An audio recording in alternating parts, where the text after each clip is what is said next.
Agwa monu nezugo na update. Special update. Nmiri Eweilo Okalakwu is back. Orijuzi onwe gị ife kpatara na your favorite dibia. Orijuzi onwe gị ife kpatara na your favorite dibia. Abatabuho since after 2 months. Mana Nmiri Eweilo jelu bata after 3-4 days. Onya ka eji agwa unu. Sepụ na aka n'ime ife ọjọọ una ajụ. Sepụ na aka n'iji nkirika ọgwụ unu na-agwọ n'ụlọ be anyị wele malụ niile unu na-eme una ajụ. Nmiri Eweilo jelie just 2-3 days ago. He is back. Mana ndị jebelie since over 2 months. Getting to 2 months now. They are not back yet. Ifo gosiri una ha nwe skeleton na their cupboard. Remember what I said.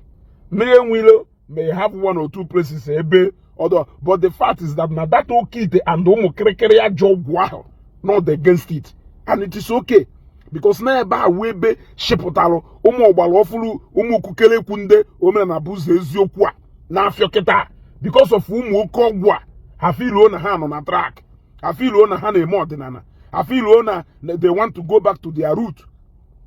So, if you go say I conduct research be Nmiri Eweilo, I conduct research be nda, onwe ife afu be Nmiri Eweilo nwere ike implicate, but now for a lot of things be nde ni.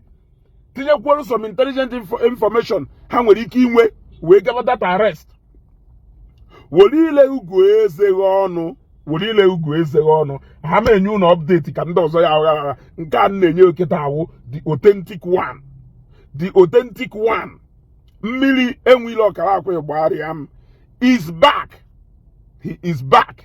He got that. He's back. Nmiri Eweilo nwa dibia ka ọwụ mana ọ na-enyere ya aka n'ọlụ anyị na-alụ. Because onwe ife karịrị ịgwa ndị mmadụ eziokwu. Ụfọdụ nwere ike isi no nwere sobali group ebe ọ na-esi ana, but that one adro as bad as he motivate ụmụnne anyị ije na-egbusisi mmadụ ka e were agwọ ọgwụ ego. Ụfọdụ egbuo nne ha, ụfọdụ egbuo enyi ha nwaanyị, ụfọdụ egbuo nna ha, ụfọdụ eji gawu ya ka n'ife enwe isi sọsọ ka e wee fu na-eje bụrụ oke ite wee nwee ego. Ịghọtana? At least nke nyanwa na-eme ewu prosa mana anụkwuru nne nwe WhatsApp group ebe a na-agba ego.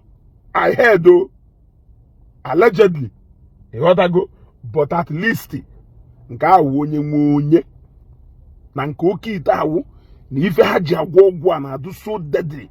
And though Ogudo capable of a hunt to generations, I want onye ya de chukwa okita adogasiba akwa. Unless no okita ha no honolu. Ke onye ya de chukwu ite ahụ. Ke onye ya de chukwa nke no beke hiti. Ke onye ya de chukwa nke no bụ onye ze Jesus. Woru na ilu unu gu ezu n'ọnụ. Ịghọtago?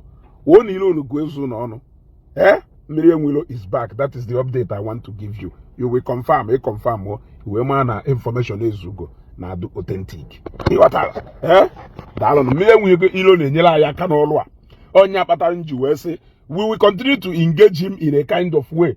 If you want to change, you change ye. Ịghọtago mana ọ chọghị change, ọ na-enyere anyị aka.